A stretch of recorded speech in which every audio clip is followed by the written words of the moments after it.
ओम स्थापकाय च धर्मस्य सर्वधर्मस्वरूपिणे अवतार वरिष्ठाय रामकृष्णाय ते नमः। जननीं शारदां देवीं रामकृष्णं जगद्गुरुं पादपद्मे तयो श्रित्वा प्रणमामि मुहुर्मुहुः। नमः श्रीयतिराजाय विवेकानन्दसूरये सच्चित्सुखस्वरूपाय स्वामिने तापहारिणे। भगवान श्री रामकृष्ण देव, श्री माँ शारदा देवी एवं स्वामी विवेकानंद जी की कृपा से हमारा यह सत्संग भली भांति चल रहा है। अब तक कुछ प्रश्न आए नहीं हैं, पर पिछले जो कोई प्रश्न पड़े हुए हैं कुछ उन्हीं को हम लोग अभी ले रहे हैं। और आपको जो अभी कुछ नए प्रश्न करने हों तो आप भेज सकते हैं ईमेल के द्वारा या व्हाट्सएप के माध्यम से। अभी जो पहले जो हम लोगों ने कई प्रश्न उत्तर दिए हैं, तो आपसे अनुरोध यही है कि हमारी जो YouTube की चैनल है रामकृष्ण आश्रम राजकोट की, उसमें एवं स्वामी निखिलेश्वरन नाम की जो YouTube चैनल, दोनों चैनल में ये पड़े हुए हैं पुराने सभी सत्संग के वीडियोस, उनको आप देख लीजिए। तो जो कई प्रश्नों के उत्तर हम लोगों ने उसमें दे दिए हैं, तो नहीं जो दिए हैं वैसे प्रश्न आप कीजिए। और यदि आपको मान लो ऐसा नहीं पता पड़ता है तो कोई बात नहीं, हम उसको देख लेंगे। आप प्रश्न कीजिए, कोई बात नहीं। जो डुप्लीकेट ना हो इसका हम लोग ख्याल रखेंगे थोड़ा सा। तो एक प्रश्न ऐसा आया था, जीवનમાં ક્યારેક એવી ઘટના બને છે જેનાથી શ્રદ્ધા ડગીમગી જાય છે, तो ये परिस्थितिમાં શું કરવું જોઈએ? प्रश्न यह है कि कभी कभी ऐसी परिस्थिति आती है कि जब हमारी श्रद्धा चलित हो जाती है, तो ऐसी परिस्थिति में क्या करना चाहिए? बहुत अच्छा प्रश्न है, प्रैक्टिकल प्रॉब्लम है, व्यावहारिक समस्या है। सचमुच में कुछ समय के लिए हम लोग अपना बैलेंस खो बैठते हैं। जब इस प्रकार से कोई विपत्ति आती है, कोई ऐसी समस्या आती है, कुछ ऐसी विकट परिस्थिति आती है, तब हम अपने आप में भी श्रद्धा गंवा बैठते हैं और ईश्वर में भी श्रद्धा गंवा बैठते हैं। पर हमको पकड़े रहना पड़ेगा, डटे रहना पड़ेगा, डटे रहना पड़ेगा, कैसे भी करके श्रद्धा के उस पतले सूत को पकड़ करके आगे बढ़ना है। भले बहुत ही पतला वह हो, श्रद्धा का वो सूत, वो डोरी बहुत पतली, कोई बात नहीं। बीच बीच में आते हैं ऐसे ऐसे पीरियड्स जब हमको लगता है कि बस सब कुछ हो गया, खत्म हो गया, हमारा जीवन भी खत्म हो गया, सब कुछ हो गया। परंतु हमें हताश नहीं होना चाहिए, निराश नहीं होना चाहिए, एवं वॉक ओवर नहीं देना चाहिए सामने वाली पार्टी को, अर्थात की परिस्थितियों को, विकट परिस्थितियों को हमारे ऊपर हावी होना नहीं देना चाहिए। भले कुछ समय के लिए दब जाए हम, भले कुछ समय के लिए हम अपने ओरिजिनल फॉर्म में न रहें, संभव नहीं होता उस समय, फिर भी डटे रहना पड़ेगा।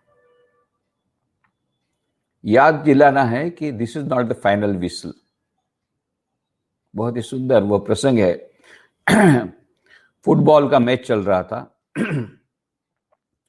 और एक लड़का था, बहुत ताली बजा रहा था, बहुत उत्साह दे रहा था अपनी टीम को। एक आदमी को लगा कि ये लड़का इतना उत्साही और सब क्लैपिंग कर रहा है और सब एनकरेज कर रहा है अपने मेंबर्स को। बोले तुम कौन सी पार्टी में हो? बोले हमारी देखो ये टीम जो है। अरे उसको तो उसके विरुद्ध में 3 गोल हो गए, अभी तो हारने की नौबत है और तुम ताली बजा रहे हो। बट फाइनल विसल कहाँ बजी है? इतना सुंदर उसने उत्तर दिया, बट सर फाइनल विसल कहाँ बजी है अभी? फाइनल विसल बजने के बाद गोल नहीं हो सकता। जब तक फाइनल विसल नहीं है तब तक गोल हो सकता है। लास्ट ओवर में भी 6 मार करके जीत हो सकती है। लास्ट ओवर में भी 6 बॉल में 6 विकेट जा सकती है। It is a possibility. हुआ है कभी कभी, टेस्ट मैच में भी हुआ है, वनडे में भी हुआ है। भले वो रेयर हो, बहुत ऐसा सब समय नहीं होता एक्स्ट्राऑर्डिनरी सिचुएशन में, पर ऐसा हुआ है, हो सकता है, पॉसिबिलिटी इज देयर।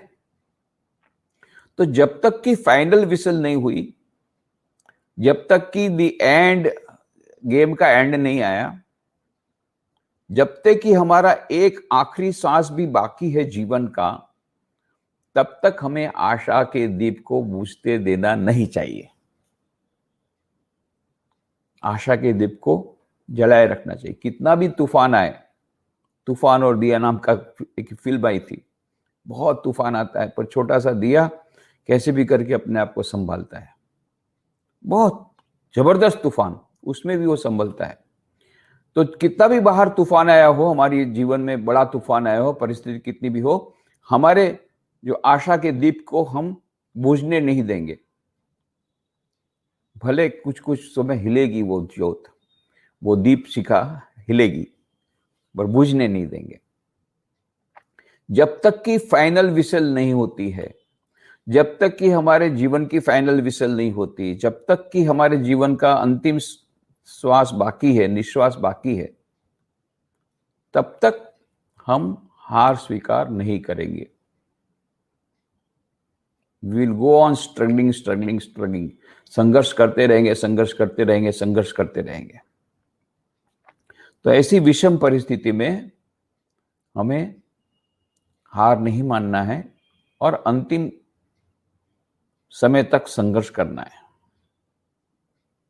अभी ऐसी विषम परिस्थिति हमारे यहाँ भी हुई। रामकृष्ण आश्रम राजकोट में हम लोग इतने कड़े नियम रखे हैं, बहुत हमने सावधानी रखी, इसके बावजूद भी पता नहीं कहाँ से हमारे एक वरिष्ठ सन्यासी थे, स्वामी आदि भवानी जी महाराज, उनको कोरोना हो गया। हमको तो पता भी नहीं, उनको जब बहुत ज़्यादा उनकी तबीयत खराब हुई तो हमने टेस्ट कराया तो टेस्ट नेगेटिव आया, RT-PCR। तो हम तो बहुत आनंद में आ गए। फिर जब दूसरे दिन उनको, ये 11 मार्च की बात है, 11 मार्च को शिवरात्रि थी, जब 7 बजे आया रिपोर्ट, तो शिवरात्रि का हमारा उत्सव बहुत अच्छी तरह हमने मनाया, क्योंकि जब नेगेटिव रिपोर्ट आया तो हम लोग बड़े प्रसन्न हो गए।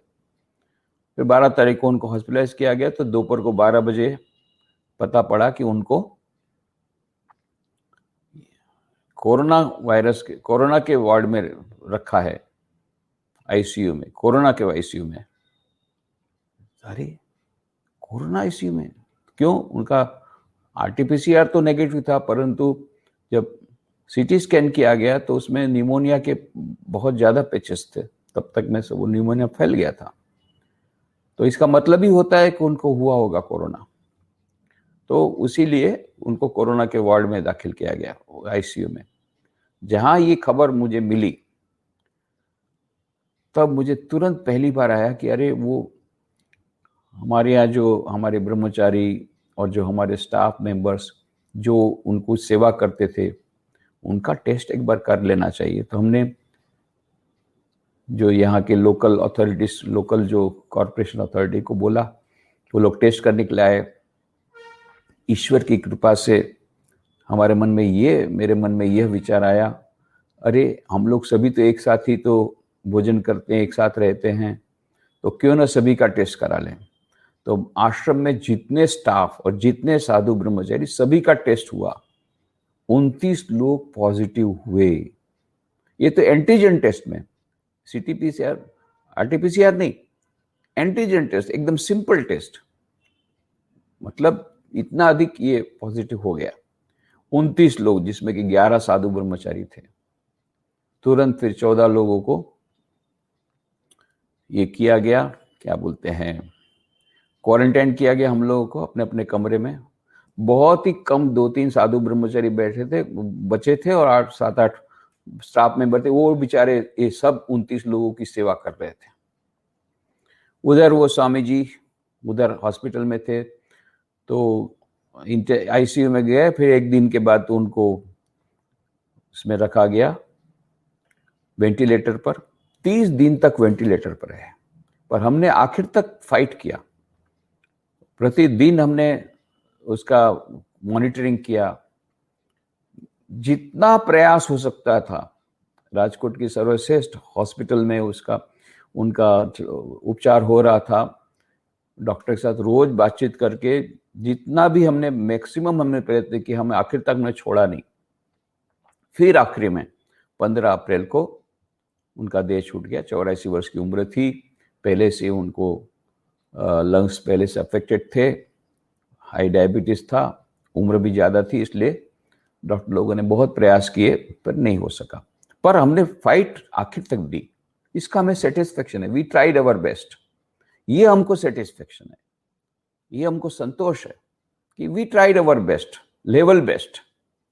इधर ये हमारे 29 लोग 14, ये भी एक भगवान की अशेष कृपा के ये 14 दिन में बाद में टेस्ट में नेगेटिव आ गए, और 2-3 लोग हम लोग जो थे जो जरा सीरियस हो गए थे वो भी धीरे धीरे ठीक हो गए।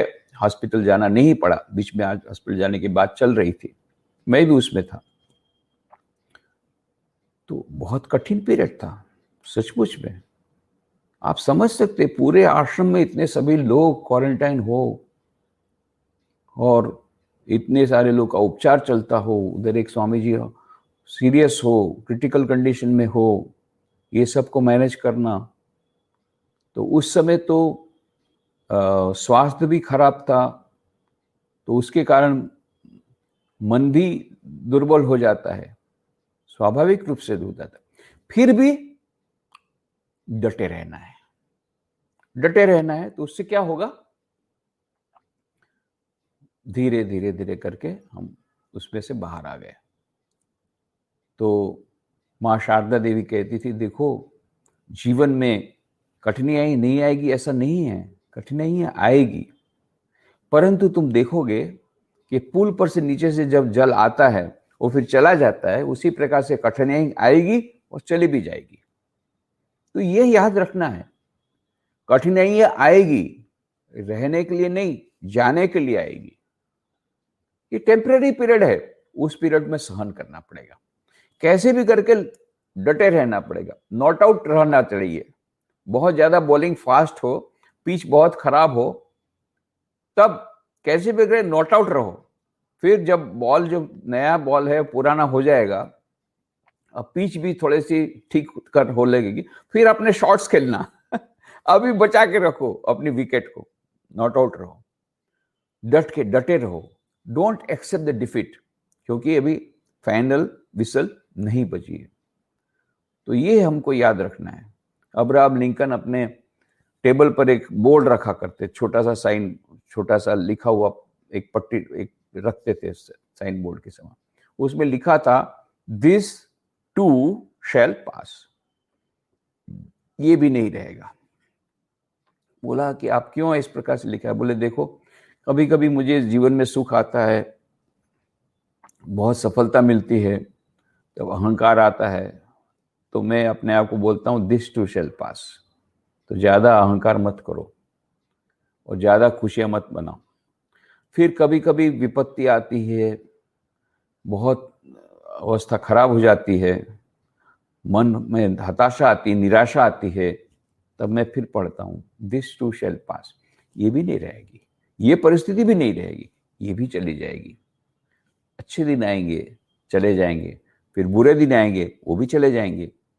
कुछ भी परमानेंट नहीं है इस जीवन में, कुछ भी परिवर्तन नहीं है। परिवर्तन के अलावा सभी कुछ परिवर्तनशील है।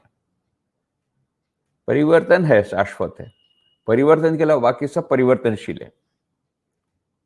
Everything is temporary accepting the change, change is permanent, वो होता रहता है, चेंज आएगा ही। तो हमें क्या करना है, डटे रहना है, विकेट को संभाल के रखना है। बहुत कठिन परिस्थिति है, उस समय भी हमें हार स्वीकार नहीं करना है। क्यों? लास्ट विसल नहीं बजी है, इसको याद करना है। स्वामी विवेकानंद जी ने खेतड़ी के महाराजा अजीत सिंह जी को, उनके जीवन में एक बहुत बड़ी एक क्राइसिस आ गई थी। तो उस समय स्वामी विवेकानंद जी ने एक अंग्रेजी में कविता लिखी थी, उनको भेजी थी, hold on yet a while brave heart. बहुत ही सुंदर कविता। तो कोई भी व्यक्ति, किसी भी व्यक्ति के जीवन में जब इस प्रकार से संकट आता है, परिस्थिति खराब होती है, एडवर्स परिस्थिति होती है, उस समय यह जो स्वामी विवेकानंद का जो यह काव्य है, बहुत ही हमको आश्वासन देता है। हताशा और निराशा से हमें उसमें से बाहर निकालता है। इसका अनुवाद किया है सुमित्रानंद पंत ने, सुप्रसिद्ध साहित्यकार। धीरज रखो तनिक और है हृदय, hold on yet a while brave heart, hold on yet a while. धीरज रखो तनिक और हे वीर हृदय, ये है उसका टाइटल। भले ही तुम्हारा सूर्य बादलों से ढक जाए, आकाश उदास दिखाई दे, फिर भी धैर्य धरो कुछ है वीर हृदय, फिर भी धैर्य धरो कुछ है वीर हृदय, तुम्हारी विजय अवश्यंभावी है। शीत के पहले ही ग्रीष्म आ गया, लहर का दबाव ही उसे उभारता है। धूप छांव का खेल चलने दो और अटल रहो, वीर बनो। जीवन में कर्तव्य कठोर हैं, सुखों के पंख लग गए हैं, मंजिल दूर धुंधली सी झिलमिलाती है, फिर भी अंधकार को चीरते हुए बढ़ जाओ अपनी पूरी शक्ति और सामर्थ्य के साथ। कोई कृति खो नहीं सकती और न कोई संघर्ष व्यर्थ जाएगा। भले ही आशाएं क्षीण हो जाएं और शक्तियां जवाब दे दें, हे वीरात्मन, तुम्हारे उत्तराधिकारी अवश्य जन्मेंगे और कोई सत्कर्म निष्फल न होगा। यद्यपि भले और ज्ञानवान कम ही मिलेंगे, किंतु जीवन की बागडोर उन्हीं के हाथों में होगी। यह भीड़ सही बातें देर से समझती है, तो भी चिंता न करो, मार्ग प्रदर्शन करते जाओ। तुम्हारा साथ वे देंगे जो दूरदर्शी हैं, तुम्हारे साथ शक्तियों का स्वामी है। आशीषों की वर्षा होगी तुम पर, ओ महात्मन, तुम्हारा सर्व मंगल हो। ऐसा आशीर्वाद भी स्वामी विवेकानंद आज से आखिरी में देते हैं। तो इसलिए हमारे स्वामी विवेकानंद जी के आशीर्वाद हमारे साथ हैं, भगवान श्री रामकृष्ण, माँ शारदा देवी, स्वामी विवेकानंद के आशीर्वाद हमारे साथ हैं। तो इसलिए हमें चिंता करने की जरूरत नहीं है। इस प्रकार की विकट परिस्थिति में हमें हार स्वीकार नहीं करनी है, डटे रहना है, छोड़ना नहीं है, हताश निराश नहीं हो जाना है, ताल भंग न हो पाए, ये हमें याद रखना है। ताल भंग न हो पाए, इसकी कहानी तो आप लोग जानते हैं। तो नेपाल के राजा की कहानी है, लगभग आज से 500 साल पुरानी। तो राजा बड़ा कंजूस था। उसने एक बार रात को दरबार में, राज दरबार में, एक किसी नृत्यांगना का नृत्य आयोजित किया था। तो वो नृत्य के साथ, जो नृत्य तो करने वाली आई, तो उसके साथ बजाने वाला भी होता है, वामदेव उसका नाम था। बजाने वाला जब ताल बजेगा तब तो उस प्रकार से वो नृत्य करेगी। ये दोनों लोग आए, उनका कार्य प्रारंभ हुआ और सब लोग ताली बजा रहे, वाह वाह कर रहे हैं, पर कोई इनाम नहीं दे रहा है। रात की पहला पहर निकल गया, दूसरा पहर निकल गया, आधी रात बीत गई। वो बेचारी नाचती जा रही है। पर बात यह है कि परंपरा यह है कि सबसे पहले राजा कुछ इनाम देगा, उसके बाद दूसरे लोग इनाम देंगे, पुरस्कार जो भी देना हो। ये परंपरा है। अब राजा तो ठहरा एकदम कंजूस, वो दे नहीं रहा है, तो बाकी लोग बेचारे कैसे देंगे इनाम पुरस्कार। इधर ये तो नाचती जा रही है, नृत्य करते जा रही है। तो उसके बाद में आखिर में इतनी थक गई, तो उसने गीत ही गीत में एक गीत जोड़ दिया ताकि बाकी लोगों को पता ना पड़े।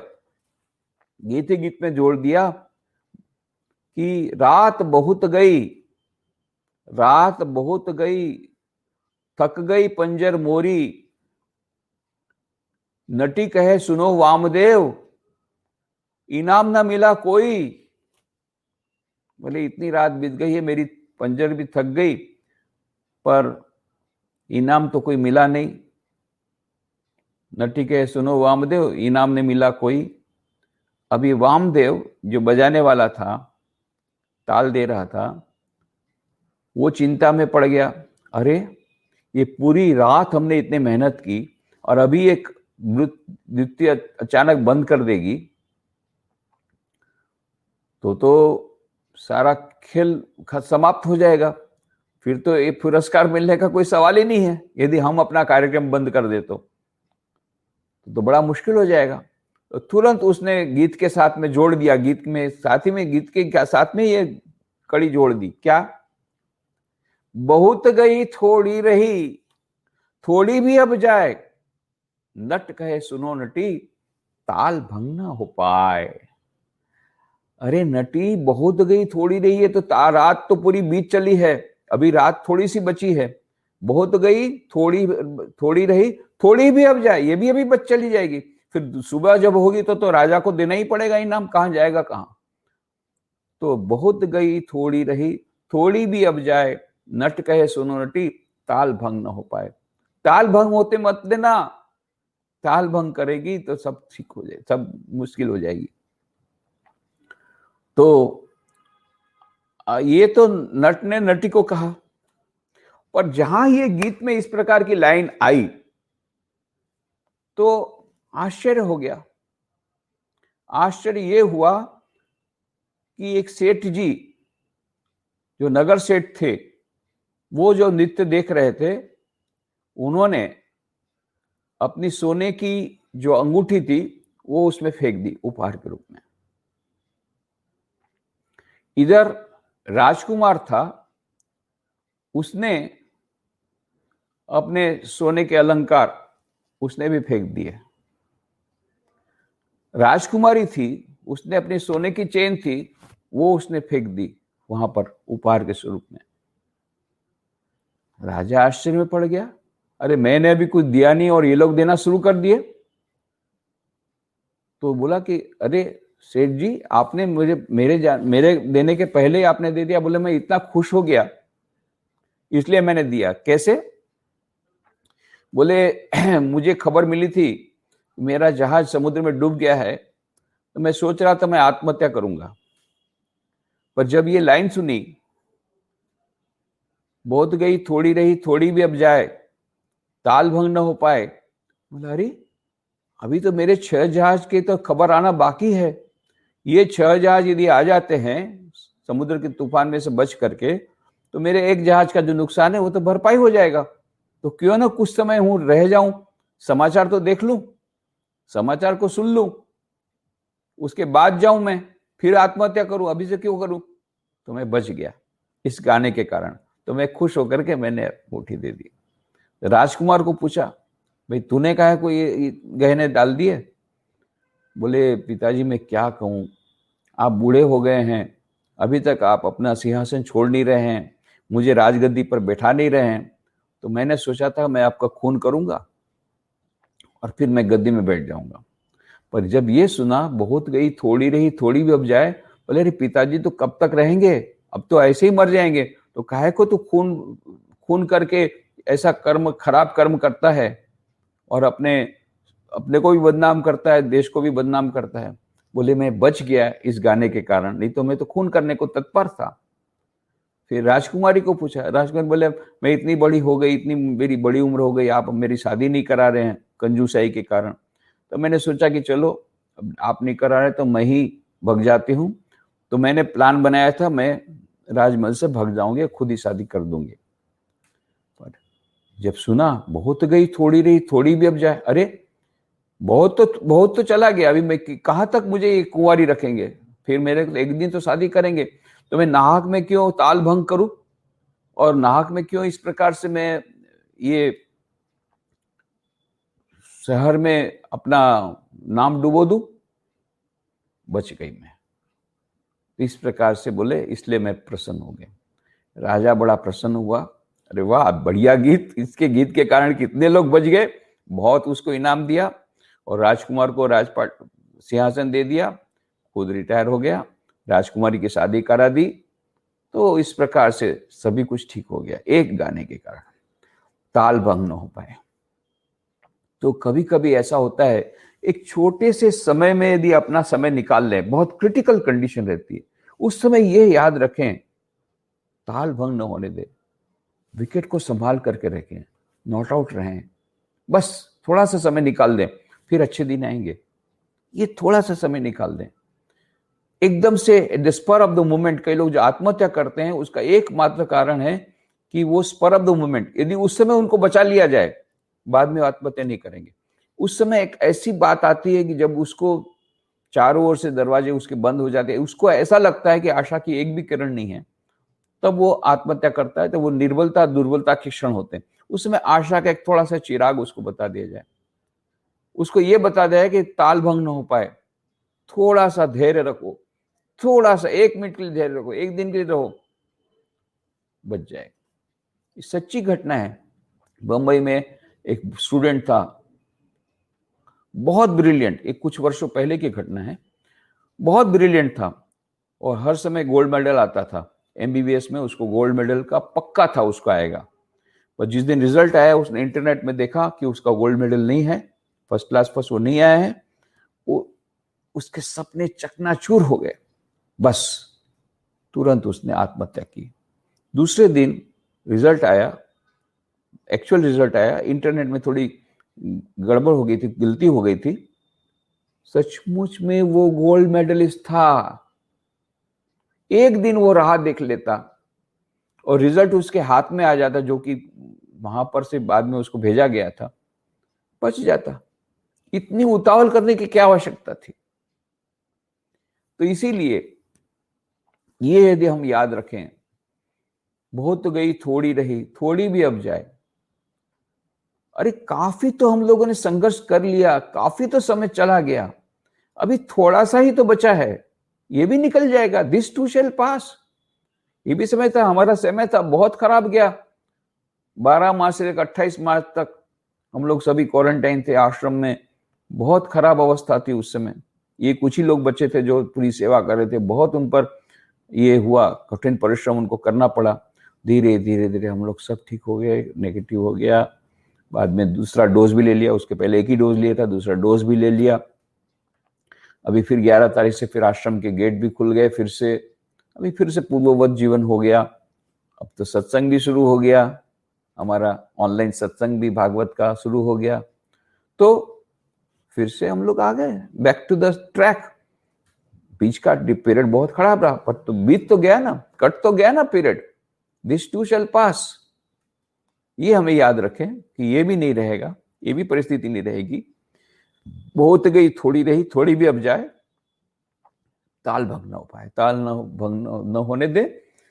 और हताशा निराशा के समुद्र में डूबने के पहले हम आशा के दीपक को जलाए रखें। फिर ये समय बीत जाएगा तो फिर से पुनः हम अपना जीवन शुरू करें। ओम शांति शांति शांति। हरि ओम तत्सत। श्री राम कृष्णार्पणमस्तु।